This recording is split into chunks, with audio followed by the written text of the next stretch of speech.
I was a cute kid. Everyone adored me. Keep up. Everyone except my mom. Hi, I'm Lassie. One day, I drew a portrait of Mom. I had never been so proud of myself before. Once it was finished, I hurried to Mom's room to give it to her. I have something for you. Look, don't you see I'm busy? Yes, that price is acceptable. Mom had her own business and was always working. I thought she was the coolest person in the world, and I wanted to be just like her. One day, I won a prestigious math competition. I won first place. Not now, Lassie. I'm busy. Sometimes her indifference made me feel gutted.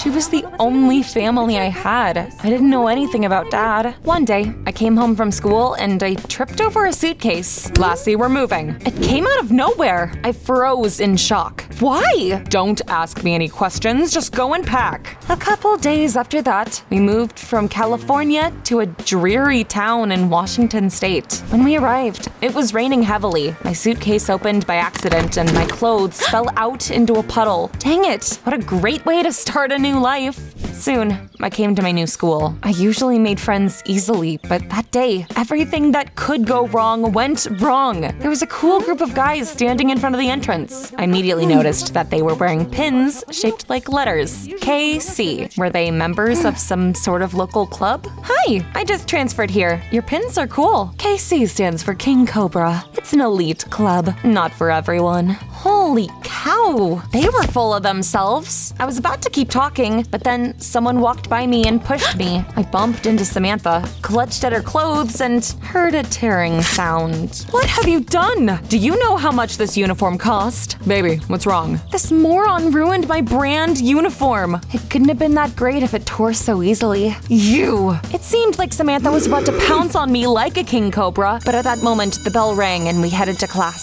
Samantha's boyfriend's name was Jasper. He was the leader of their club. When I walked into the classroom, all my classmates pointedly put their bags on the empty seats next to them. No one wanted to cross the cobras. Only one girl let me sit next to her. Her name was Leah. I'm an outcast anyway, so I have nothing to lose. I couldn't stand Leah. She kept making dumb jokes, eating sweets during class, and touching everything with her chocolate-stained fingers. But I didn't have a choice, so I sat next to her. I came home in a terrible mood. I wanted Mom to comfort me, but when I came up to her, she was sorting through some documents. Mom, Order a pizza if you're hungry. But stop distracting me. I should have probably been used to it by then, but it still hurt. Over the next few days, Samantha did everything she could to turn my life into a living hell. She picked on me and turned the whole class against me. Soon enough, I got tired of it and I just decided to skip school. I was walking through the city streets when a car suddenly appeared from around the corner. Everything happened very fast. I was sure it would hit me, but then someone pushed me aside. Oh, the guy who saved me looked weird. I wanted to thank him, but he turned around and left without a word. When I got home, I heard Mom talking on the phone again. She sounded very nervous, but as soon as she saw me, she hung up. Is something wrong? No, it's none of your business. At that moment, I finally ran out of patience. You don't care about me at all. You wouldn't even care if I got hit by a car. I went up to my room and slammed the door shut. Mom woke me up the next morning. I was hoping she'd apologize, but her words shocked me. Pack your things. Why? Are we moving again? Just do as I say. After I packed my suitcase, Mom handed me some money and a note with an address. I need to leave for a while. You'll be staying with my friends. They're expecting you. Then she called me a taxi without bothering to explain anything. I don't know those people. What if they don't like me? You're sweet and you get along with everyone. It'll be fine. I immediately remembered my new classmates and I felt even more miserable. The taxi stopped in front of a luxurious mansion. When I came up to the gate, it opened automatically. There were snake emblems on it, as well as on the fountain in the courtyard. Did Mom's friends like reptiles a lot? Soon, a butler came out of the mansion and showed me to a spacious room. You are going to be staying in this room. Please wait here. After he left, I looked around,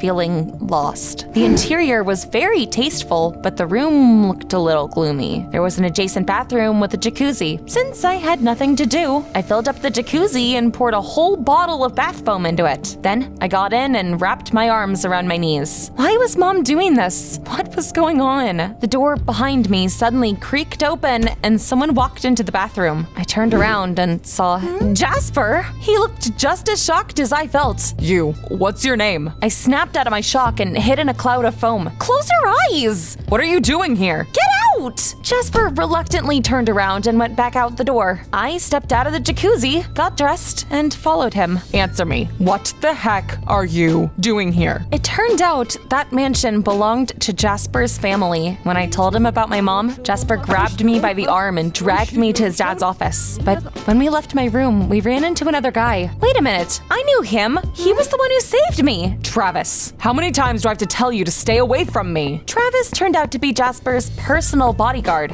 What other surprises were waiting for me? Mr. Miller, Jasper's dad, seemed like a very unpleasant person. He was sitting in a leather armchair and looked intimidating. That's right, Jasper. Lassie's going to be staying with us for some time. You're kidding me. First you get me a babysitter and now you're letting a hobo live here. I'm not a hobo. And Travis is not a babysitter. He's your bodyguard. Mr. Miller gave his son such a fierce look, he immediately stopped arguing. That evening, the Cobras came to Jasper's house. When they saw me, their eyes bugged out. What is she doing here? My dad took in this hobo out of the goodness of his heart. Ugh, she's ruining our club's atmosphere. Feel free to leave at any time. I tried not to pay any attention to those snobs, but I still heard bits and pieces of their conversation. It turned out Jasper had drawn inspiration from his family symbol when he created the club. There were tons of snakes in the mansion.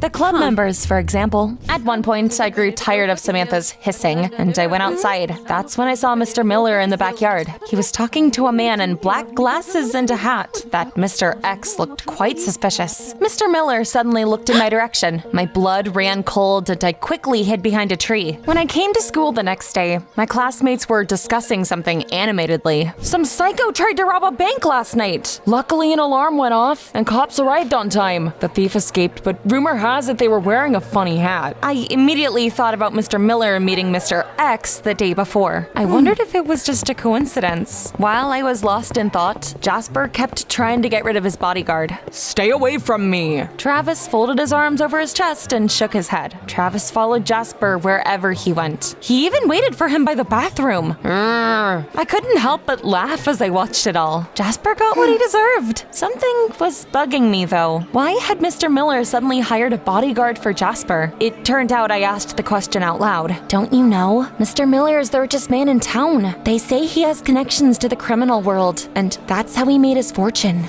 Mr. Miller did look like he could be a mobster. In the evening, the Cobras came to the mansion again and played Mafia. Ironic, right? I didn't want to talk to them and decided to go to my room. But on the way there, I heard Mr. Miller's voice and got curious. So I crept down the hallway and stopped in front of his office. Mr. Miller was talking on the phone, and then I heard him say my mom's name. I've already paid you a lot. Lassie is with me. She's fine. What was going on? Had Mom sold me to a Mafia boss? The next second, Mr. Miller noticed me. This time, I didn't hide fast enough. He came out into the hallway and I backed away. Mr. Miller frowned, and I got so scared my legs started to shake. Before he could say anything, I turned around and ran away. Once I was outside, I decided to call Mom. I'd had enough. It was time for her to come and save me from the snake's nest. But Mom didn't answer her phone. That was going too far, even for her. It was so unfair I wanted to cry, but I tried to keep it together. As I was walking down the road, it suddenly started to rain. Why was the weather in the city always so terrible? I had nowhere to hide. I'd resigned myself to getting soaked through, but then someone held an umbrella above me. I looked up and saw Travis. Shouldn't you be looking after Jasper? Travis kept imitating an ancient Greek statue. Can you speak?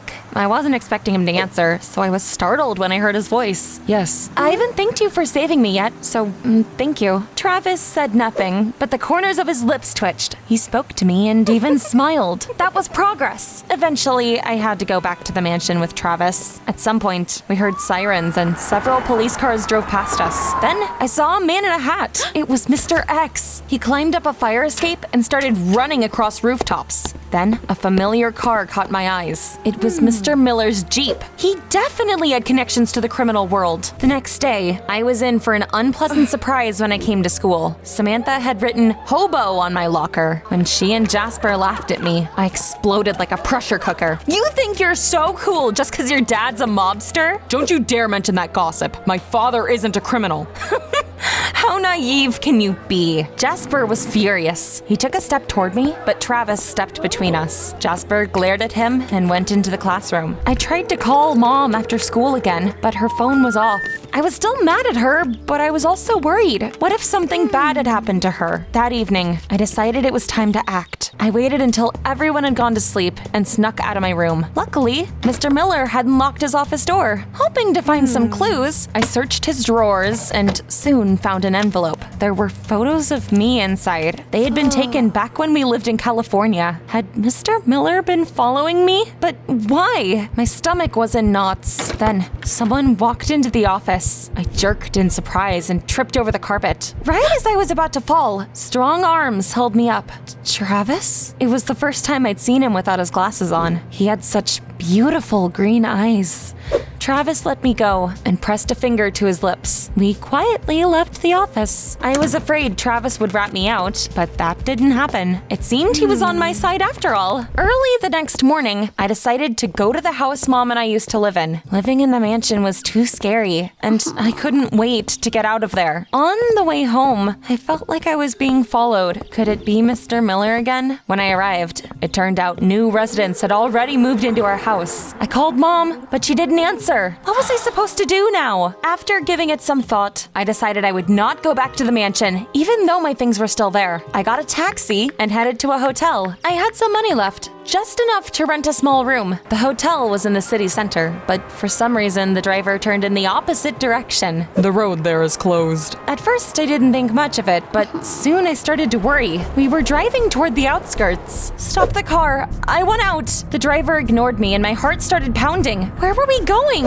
I wanted to call someone, but as luck would have it, my phone died. After a while, we stopped by an abandoned building. After the driver got out of the taxi, I tried to open the door, but it was locked. My palms were sweating. I was barely keeping a lid on my panic. Then I saw Mr. X come up to the taxi driver. It was definitely him. Mr. Miller was behind it all. I kept trying to get out, and then Travis suddenly crept up to the car. I had never been so glad to see him. He used a pick to get the car door open. I snuck out of the car and we drove away. Travis had come for me in Jasper's car and parked it nearby. I threw my arms around Travis, relieved. You saved me again! I asked Travis to take me to the hotel. I wanted to calm down and then maybe go to the police. But when we walked into the lobby, Mr. Miller was standing there. Are you on his side? It's about time we talked. Your mother and I go way back. She always wanted to make a fortune and didn't mind breaking the law to achieve her goals. I loved her, but I couldn't accept that. So I left, set up a business, and developed it legally. I only found out about you a few months ago. Found out about me? What did he mean by that? The answer was obvious, but I didn't dare think it. Your mother was pregnant when we broke up, but she didn't tell me about it. I recently went to California and happened to see you. After that, I hired a private investigator to follow you around. So that's who'd made the photos I'd found in his office. I couldn't wrap my head around it all. Mr. Miller was my dad. It sounded like nonsense and I couldn't believe it. So Jasper is my brother?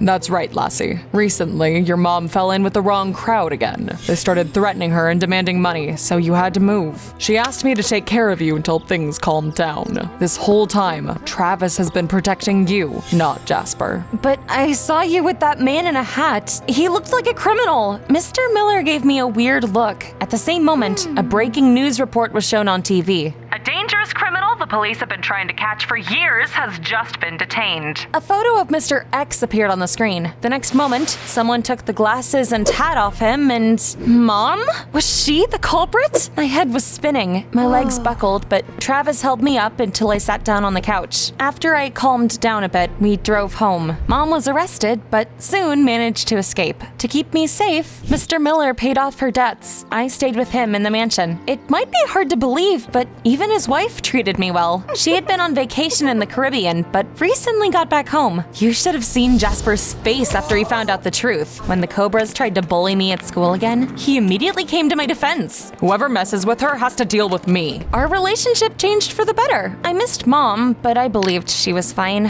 Mr. Miller fired Travis because there was no need to protect me anymore. I often thought about his beautiful green eyes and all the times that he'd saved me. One day, I was lazing about at home and decided to order a pizza. When I opened the door, Travis was standing on the porch instead of a delivery guy. I don't need a bodyguard anymore. Let's just eat then. With those words, the strangest and most mysterious guy I'd ever known walked into our house.